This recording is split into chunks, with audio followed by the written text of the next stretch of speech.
I give the floor to the representative of Apne Aap International. Thank you, Madam Chair. My name is Ruchira Gupta, and I'm from Apne Aap Women Worldwide, an organization that works against sex trafficking in India. We represent more than 20,000 girls and women who are victims of sex trafficking and prostitution. They are the poorest of the poor. They are poor, female, low caste. On top of that, when they were trafficked into prostitution, they were teenagers. Many of the girls I work with are still teenagers. And I applaud the leadership of the UNODC and all those present here today for taking the lead to create and reinforce the global plan of action to combat trafficking. It is much needed by the girls who I work with in remote villages in India who are pimped every day 10 times a night just for 50 cents or 30 cents for each rape. I am here to also mention and spotlight the need to emphasize on the vulnerability of the girls who are trafficked. I call them the last girls because, as Mahatma Gandhi said, who died 150 years ago, who was born 150 years ago, that whenever we embark on any action, we must think of the most vulnerable and weakest human being we know and think about the impact of our action on that person.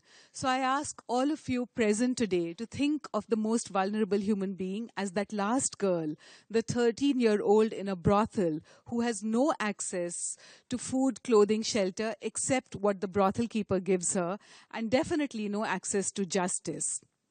Her trafficking, her prostitution is no choice. And therefore, we need to invest to reduce her vulnerabilities so that she can exit out of prostitution, just as South African survivor Griselda Grootboom said today. We also need to make sure that we understand what the nature of exploitation is when we define the purpose of trafficking. Anything which is physically or mentally harmful is exploitation. And let us not let any semantics take us away from that. Very often, the UN has been debating that if it is choice, it is not exploitation, and therefore we should call it sex work. But if it is physically and mentally harmful, it is exploitation. And therefore, I ask us to emphasize in Agenda 2030, the target 5.2, which recognizes the sexual exploitation and prostitution and the sexual violence done to women and girls, and asks of all countries to combat that.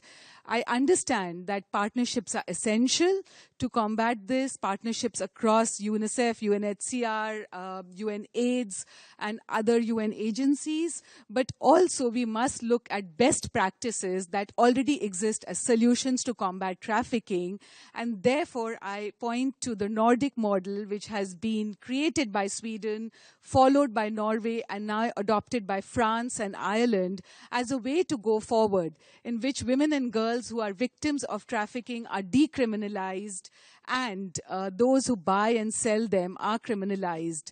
I ask that we remember to address the demand for human trafficking as the best way of preventing trafficking, because it acts as a deterrent, as all the evaluations of the Nordic model has shown.